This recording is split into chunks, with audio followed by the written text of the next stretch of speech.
And we're live. This is MThoming and GCornelio. We are a team in CIT-260 Java programming, and we're going to review all of the things that we've worked on as a team through week 8 in our assignments together. Say hi, Gabby. Hi. All right, so the first thing that we're going to do is talk about the 7 steps of the functional development cycle. So those steps are define, design, develop, test, deploy, feedback, and finally iteration. So we're going to trade off and describe each of those pieces. So I'm going to start with defining our software requirements. And early on in the semester, I think week 2 maybe, we actually were a 3-person team at the time. That's why you see Ben's name on here. But together we built our software requirements. We laid out user stories and defined all the things that we wanted our game to do.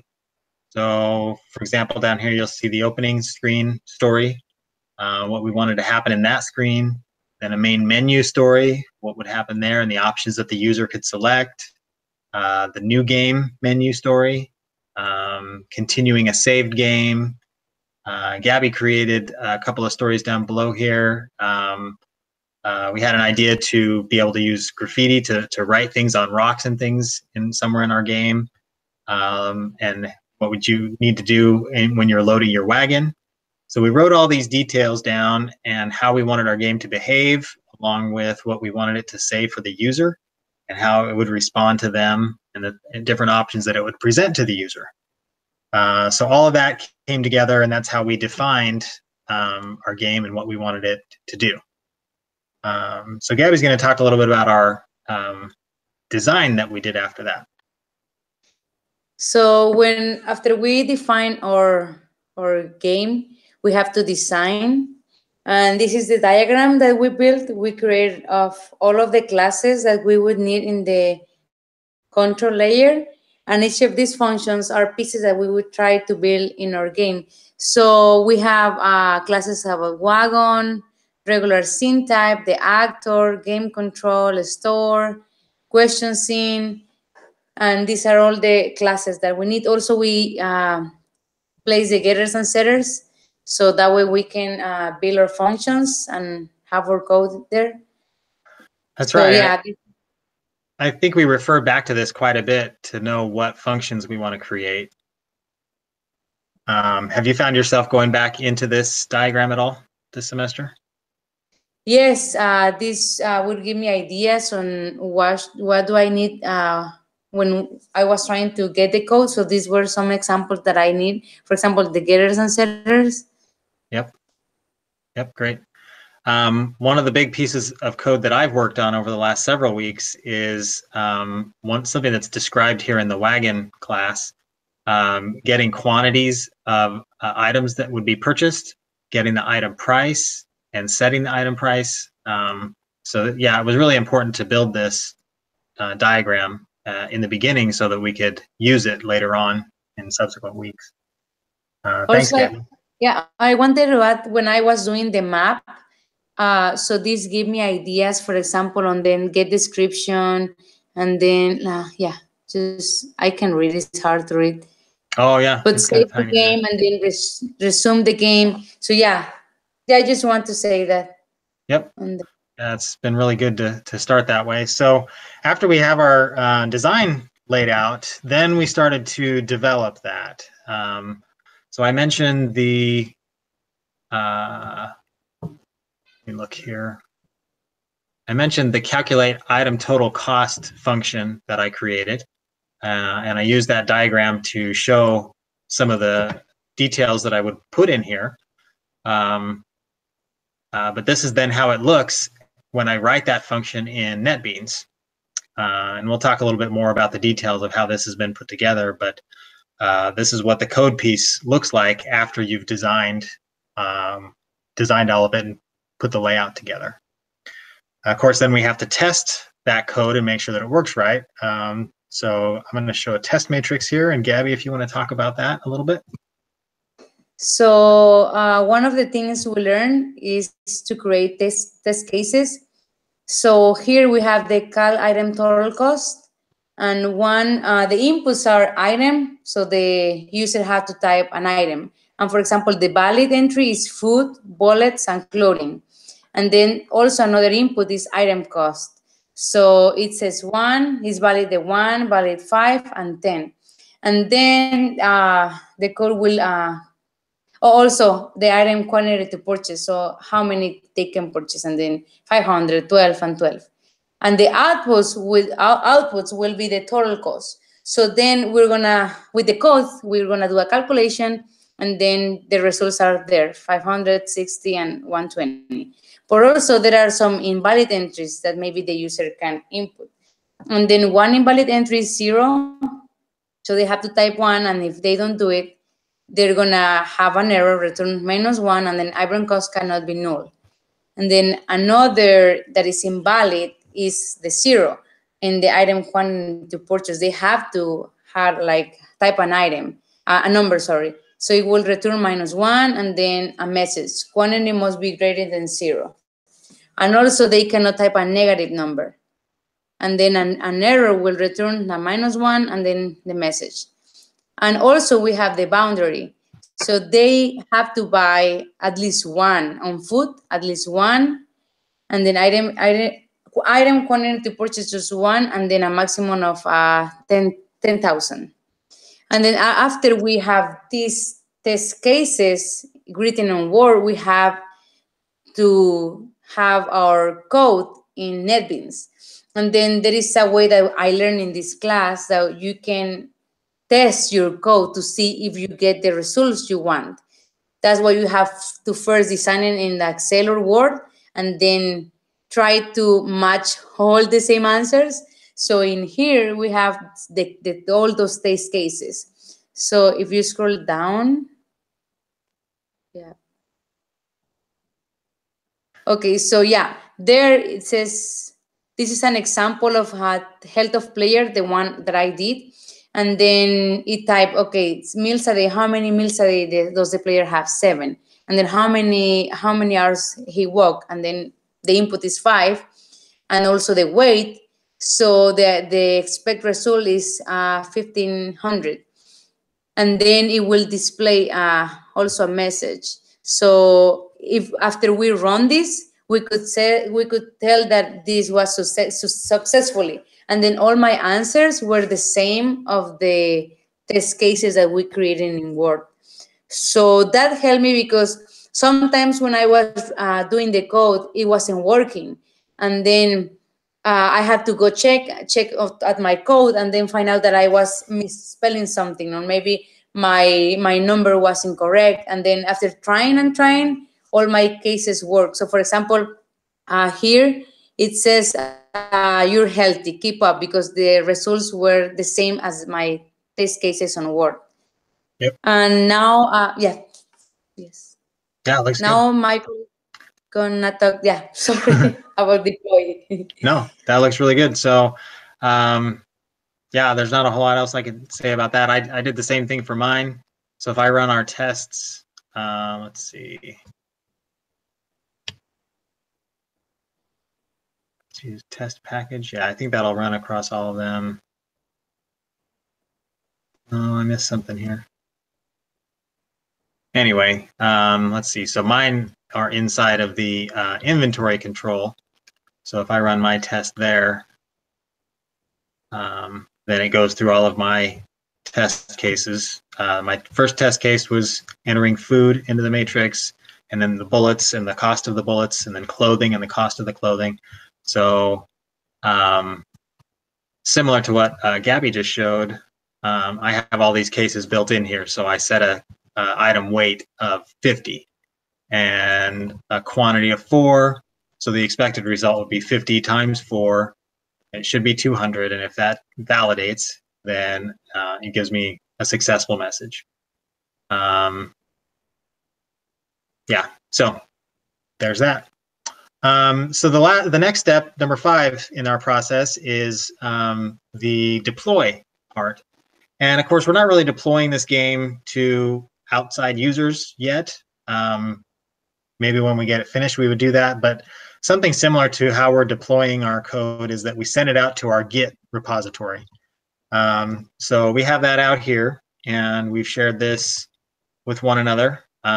So whenever we have new code that we push out, it shows up here. And I think to me, that's kind of like deploying it out to our repository, so then we can both get the current copy of the code that we each have written. And then that leads us into the last step, which is, or no, the next step, number 6, which is feedback. Gabby? Yeah, so like Michael was saying that we have to push it to the Git because we don't have that yet, the game yet, so we don't have users to use it. But we received feedback from the instructor. So last week we were working on this big project, and some of the stuff of the step we didn't do it the right way. So we have the instructor, and then on the grade he put a comment of or errors.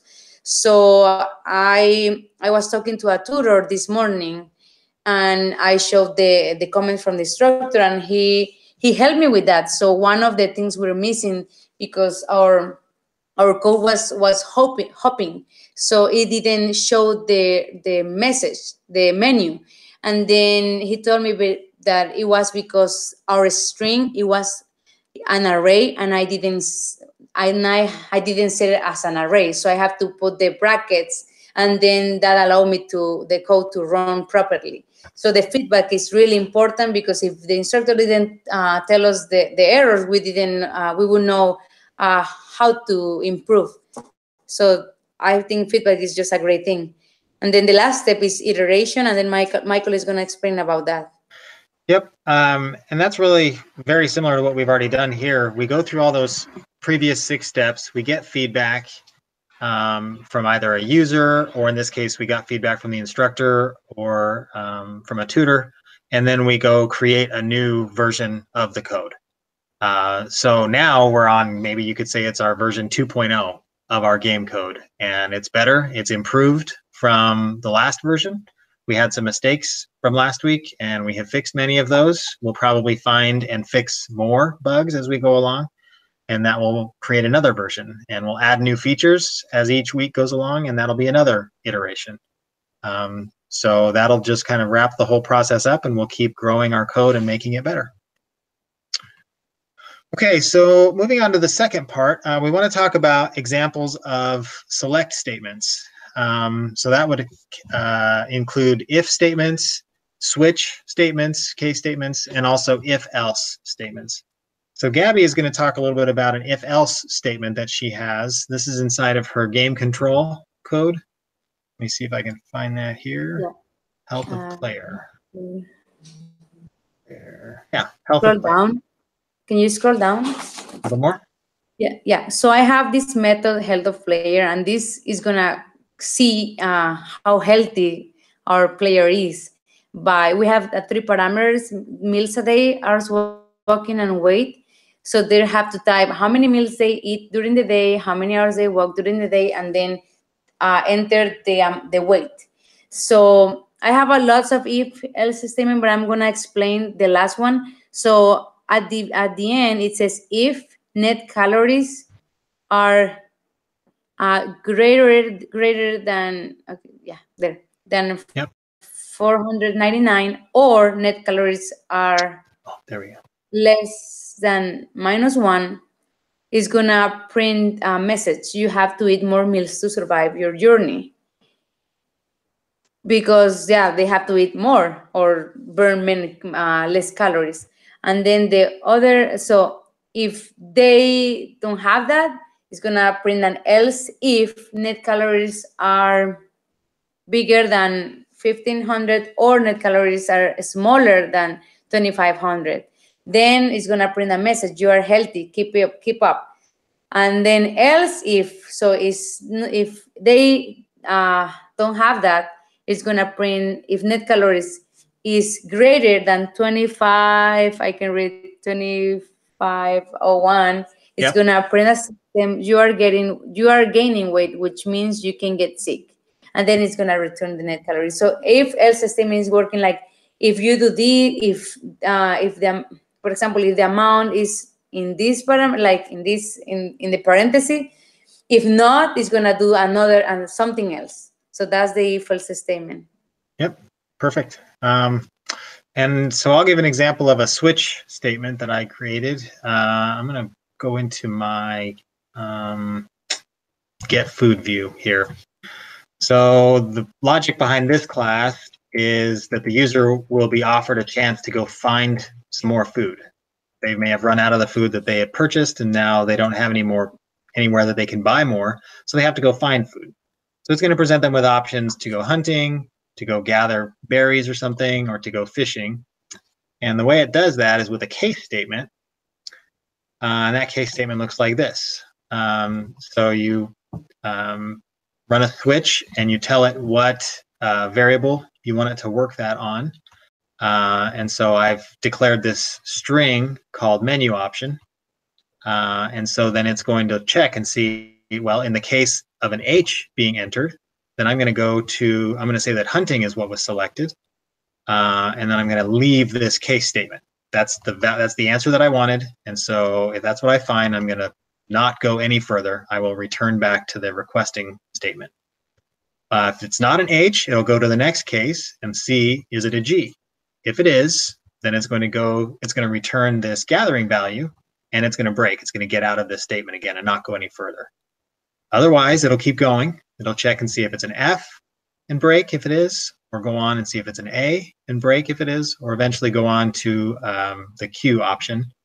And if it gets that far, then it's going to return a value of true, that I've now finished the cycle that I wanted to go through.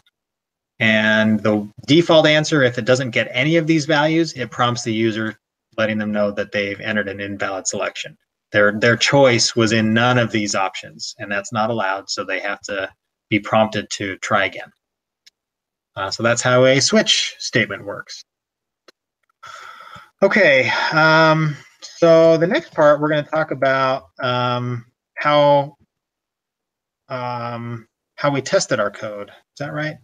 So I think we may have gone into this a little bit already, but we'll talk about it a bit more. The health of a player. Actually, this is what Gabby was going to talk about. So she created this health of player game control test. And I don't know, maybe we don't need to talk about this much more. We kind of covered that. Yeah, right? we talked about that because it was on the process. So it was testing. Yep. So we explained nothing more. So yeah, the same. We use NetBeans has this great feature where you can test your code to see if you are doing the right writing in your code. So yeah, it's just display whenever, because when I was trying to do this, it didn't pass. I didn't have any successful test, but now after trying, we got the all successfully. So yeah, it's just remember. Yeah, I totally agree. I found this to be a really cool tool. I didn't have any idea that this was in here. I've used NetBeans before, and I didn't realize that it had some ability like this. So that's been a great advance. Okay, so we went through all of our tests. You can see that we got successful tests here. So I think that fits that requirement. Then we'll move on to part 4. We'll talk a little bit about the scope of variables and the lifespan of variables. Gabby's going to talk about the scope back in her health of player module that she wrote. So let me get back in there. Health of player. Oh, there it is. Calories per mile. Yeah, there we go. So we have this variable. Yeah. So for example, in this, the calorie per mile is defined on the next one. And the next one is defined on the health player. So it can only be used inside the health player. So it lives inside of health player. For example, I have many. Can you scroll down? Yep. So it will end after, on the brace, the last brace. So if, for example, if I have another method called cal weight, and I want to use calories per mile, it's not gonna work because the scope is only in that method. So that's where it lives, inside of the health layer. And can you use it if I wanted to use it earlier in the process? If I wanted to use it up here?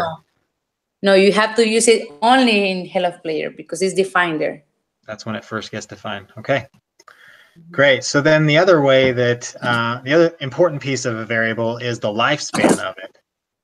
So I'm going to go look at a variable that I created inside of one of my classes.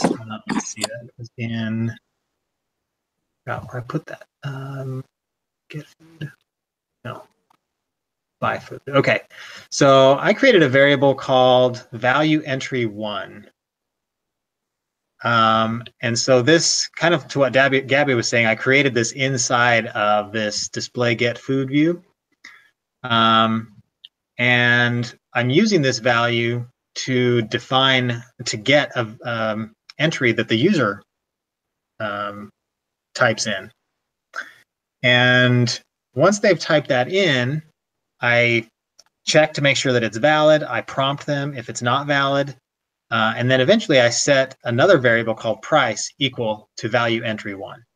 And then I pass that price variable that was defined out here outside of this while statement. And I pass that price value down to another function, this do action function. So the price variable is passed down there. I could not pass the value entry variable because it's at the end of its lifespan. It only lives inside of this display get food view. And when that is done doing its job, then the value entry variable is dead. It no longer does anything. So that's why I pass that into this price variable and send that on to the do action function. So that's the lifespan of a variable. It's birth, life, and death. All right, so we're going to go on to our next section, and this is a discussion about how variables can be passed by value or they can be passed by reference. And Gabby's going to talk about the pass by value option. We're going to talk with the same method, health of player. Yep. So same, the calories per mile is set to 100, and the value is assigned to a specific number, same as calories per meal. So it's setting that to 65. No, sorry, to 500. To 500, yep. Sorry. Yeah, calories per meal to 500. So that is when it's passed by value. You set it to a specific number. Yep, exactly. And I could use that similar example to show how pass by reference works. So down here, this total calories burned variable is being calculated by passing a reference to calories per mile. You'll notice that it's not a number here. This is not 100. It's not 65. Those are all defined up above here. And all we're passing into this variable here is a calculation of calories per mile times 4 times hours walking. So both calories per mile and hours walking, these are passed by reference to a previous statement of those variables, and then the value is obtained by referencing those variables. So that's how pass by reference works. So I think that's kind of covered all the pieces that we needed to for this assignment. We've definitely covered a lot of ground. We've got several more weeks to go in writing our game. It's starting to come together. And I don't know, Gabby, what do you think? It feels like we're making progress here. Yeah, at the beginning, I didn't understand anything. And now I understand more because we have to do this code by ourselves and then with our team members. And we can learn together. And I think if you practice and practice, you can get better and then you can understand more. So I really appreciate learning this because it's going to help me in my career. So yeah, and I know we're going to still learning in the couple of weeks we have left. So yeah. I totally agree. Week 6 and even week 7 was a little challenging, but I started to feel things come together this week where a lot of this was making more sense and I was able to write better code. And I think that you were saying the same thing was true for you. So Okay, I think we'll wrap it up there, and yeah, we'll call it good. That's it from our group. Thanks, everybody. Hope you enjoy it. Thank you. Bye, guys.